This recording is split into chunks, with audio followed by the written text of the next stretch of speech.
ဒီဇလန်ခန္ဓာဆိုတဲ့နေသမီးတယောက်ကြောင့်ဖြစ်ပြီးသူမလူပေါ်မှာလူငယ်ရဲ့အသက်ဝိညာဉ်ကိုလိုက်လံဖမ်းယူစားတော့ဖို့ရောက်လာတာဖြစ်ပါတယ်သူမရဲ့ပထမဆုံးပြစ်မှတ်ကတော့ယူဆိုတဲ့ကောင်လေးတယောက်ဖြစ်ပေမဲ့သူ့ကိုစားဖို့ကြိုးစားချိန်မှာပဲရည်စားဖြစ်ဖို့ကံပါသွားပါတယ်ခန္ဓာကဒီကြောင်းမှာစီကန်းကြီးတဲ့တာမန်ကောင်လေးတွေပညာတရားရှင်းပြနေချိန်မှာရွှေရောလာပြီးငါရောက်ပြီလို့ပြောပါတယ်ခဏမင်းစားဖို့ငါဆုံးဖြတ်ပြီလို့ပြောပြီးသူမဥကျုံနဲ့မိတွေပေါ်လာတာနဲ့သူမ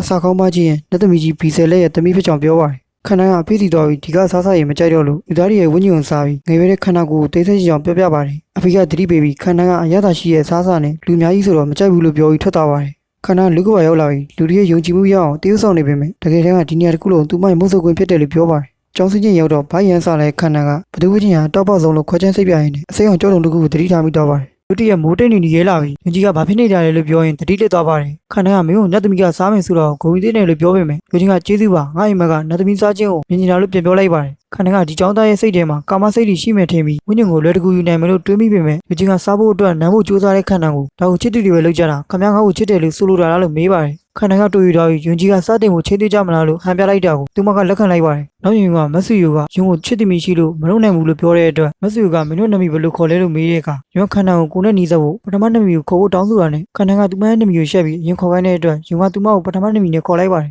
ယုံကအဆန်ပြန်ခန္ဓာရဲ့နမီကိုခေါ်နေတဲ့အတွက်သူမကထူးဆန်းတဲ့ခန္ဓာကိုတုံ့ပြန်မှုတွေဖြစ်ပေါ်လာပြီးပြင်းထန်စွာပါရိပ်မိသွားပါတယ်ခန္ဓာကယုံရဲ့ပထမနမီကိုလမ်းကောက်ပြီးတဲ့နောက်ရှက်တယ်လို့ဖြစ်သွားပြီးထွက်ပြေးသွားပါတယ်ခန္ဓာနောက်မြင်ကွင်းတနေရာမှာလူနှစ်ယောက်ကိုဒီမှာလှည့်စားတာရက်ကြလို့ပြောကသူတို့လိုက်မုံထုံးနေရအောင်ယုံကဒါလှပတဲ့မြင်ကွင်းပဲလို့ပြောပေမဲ့ခန္ဓာကဘာလို့နေရလဲလို့မေးပါတယ်ယုံကချစ်သူတွေဖြစ်တဲ့အတွက်အချိန်ဖြုံးချိန်ပထမဆုံးအတွက်နေရာကောင်းရှာဖို့လိုချောင်းပြောတဲ့အတွက်ခန္ဓာကပမှာတခြားသူတွေမြင်ပြဿနာရှိတယ်လို့မသွားခြင်းပဲယုံရဲ့ခီးစဉ်ကိုထုတ်ဖို့စိတ်ဝင်စားတော့ပါတယ်ခန္ဓာကရေဘူးစမ်းအတွက်တီးတန့်ခံလို့မယ်လို့ပြောပေမဲ့သူကပြောနေတဲ့စကားကိုနားလေကရှက်သွားပါတယ်ကျောင်းပိတ်ချိန်မှာယူချင်းခန္ဓာကိုတူအိမ်သွားကြမလားလို့မေးလို့မင်းငါ့ဤစမ်းမှုလို့ဆိုတဲ့ပြေကြောင့်သူမရေပြောသွားပါတယ်လမ်းလျှောက်ရတာခက်ခဲရင်ခန္ဓာကိုယုံကလက်ကင်လိုက်မလားလို့ပြောတာကိုသူမတွေးမိသွားတာကလက်ရှင်စုပ်ကန်ရှောက်ရင်ယုံကခန္ဓာရဲ့ချစ်ခြင်းကိုခံစားရကြောင်းပြောတဲ့အတွက်သူမကလက်စာကြည့်မယ်လို့ဆိုပြီးထွက်ပြေးသွားပါတယ်ခန္ဓာကရန်တော်ထွက်နေပေမဲ့ယုံကလမ်းမှာရှော့ချလာပြီးမင်းကြုံဖြစ်ရတဲ့ခံစားမှုကိုပြီးတယ်လို့ပြောပါတယ်သူတို့နှစ်ယောက်ပန်းချံခုံမှာအတူထိုင်ပြီးပေါင်းမှုစားကြတဲ့အချိန်မှာယူကြီးကရီးစားနဲ့ထိုင်ပြီးစားခြင်းနဲ့အိမ်မက်ဖြစ်တယ်လို့ခန္ဓာကတော့ပထမဆုံးကိုက်ခံစားရပြီးရတာရှိတဲ့အတွက်ယူကြီးကသူရှိရကြောင်းရတာပူကောင်းတယ်လို့ပြောပါတယ်မင်းစားနေတဲ့ပုံစံချစ်စရာကောင်းတယ်ဆိုတဲ့ယူကြီးရဲ့စကားကြောင့်ခန္ဓာရှက်သွားပါတယ်